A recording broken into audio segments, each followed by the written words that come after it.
Fetish from creepypasta.wikia.com.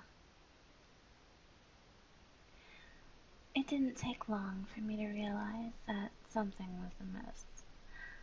Usually nobody would suspect me, the quiet little bookworm, of having so many creepy little, though I regret to call them this, fetishes. It wasn't as if I didn't know that such things were wrong. It's just that I didn't think any harm could be done if I just thought about them and didn't act. Only one part of the whole thing began to worry me. I used to separate what I do to soothe my hormones and what I did to soothe my mind. Then I found myself sort of disgusted when I noticed what the combination of both did to me. It scared me, and eventually that fear grew into excitement. Soon this became my little piece of paradise. I knew it was sick, but letting my imagination roam was completely harmless. Right? I remember just falling back on my bed behind a locked door and letting my hands slip between my legs, finding a fulfilling satisfaction as I closed my eyes and let my fingers tease around wet panties. This wasn't too different from what I had done as a teenager, but, however, what was on my mind was quite different. I used to think of the boys I wanted to lure into my bedroom, but was always too shy to. I even had the occasional fantasy of women I admired. Not that I'd ever tell them. But this was different. My imagination transformed my room into a dusty and dark place with blood-stained sheets. In fact, the coppery scent of blood overtook my senses for a moment, only to cause me to snap back into reality. When I opened my eyes, the smell was gone. I always did have a powerful imagination. This continued for a few months. Every time the thoughts got more and more vivid. Once I was past finding something disturbing, I would embrace it, and it would become a new nasty little thing that I could get off on. I only shook myself from one thought that kept returning. I kept mutilating my lover. I remember in that repeating thought, I had his wrists and ankles tied to the bedposts. It was just a normal daydream of an adult romp. That is, until I started stabbing him in his non-vital areas. I usually snapped out of it at that point, yet that sick little part of me wouldn't let go. I carved my name into his chest, and he screamed in pain. His cries were muffled by nothing other than my left hand. And though he struggled and he flailed, I only stayed where I was. No amount of what he could do while bound would buck me off.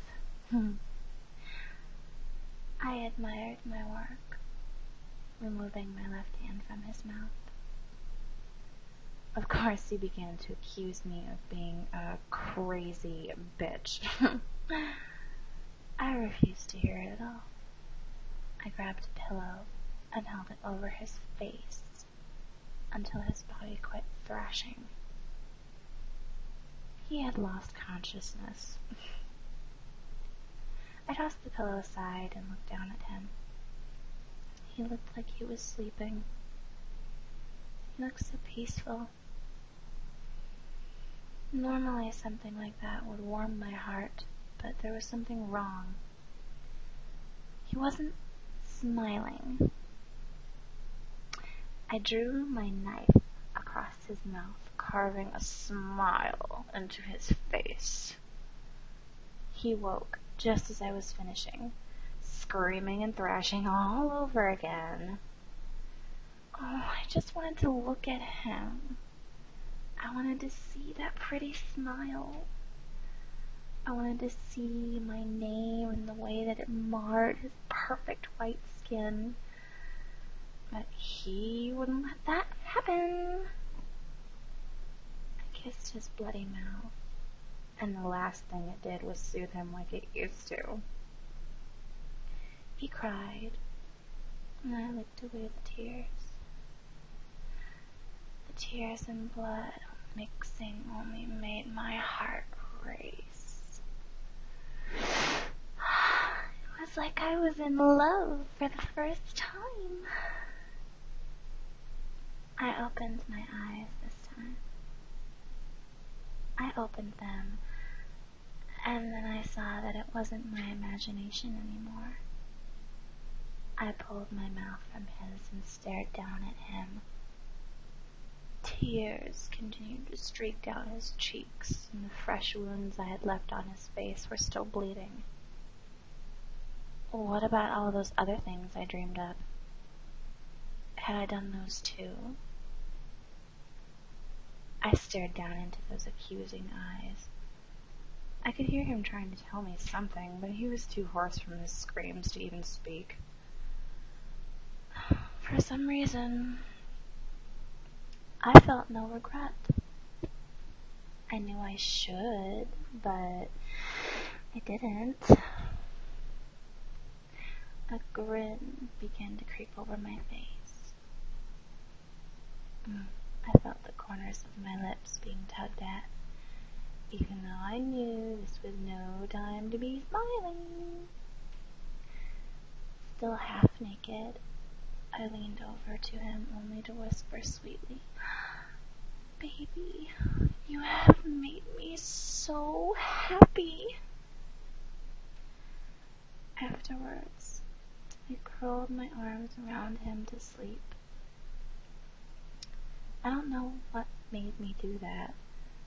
I don't know if I really cared at the time or if I was happy with what I turned him into. He was mine now. Even if he got away from me somehow, I don't think anyone would want him now. We had broken up a few times previously, and I knew that he had seen other women. But who would want him now? I'd still want him. I kept him tied down, and I kept feeding him and giving him water. He refused the first few times, but eventually he just let it happen. He caved to my will. I told him what a good boy he was, and he only sobbed and kept repeating one phrase. "Why, Cassie? Why?" Soon his friends had realized that they hadn't seen him. They must have known something had happened. When they arrived, they realized how weird I was acting. They shoved past me only to find him in the state that I had left him in. I knew that I was officially fucked. That's how I got where I am now. I'm in a mental institution.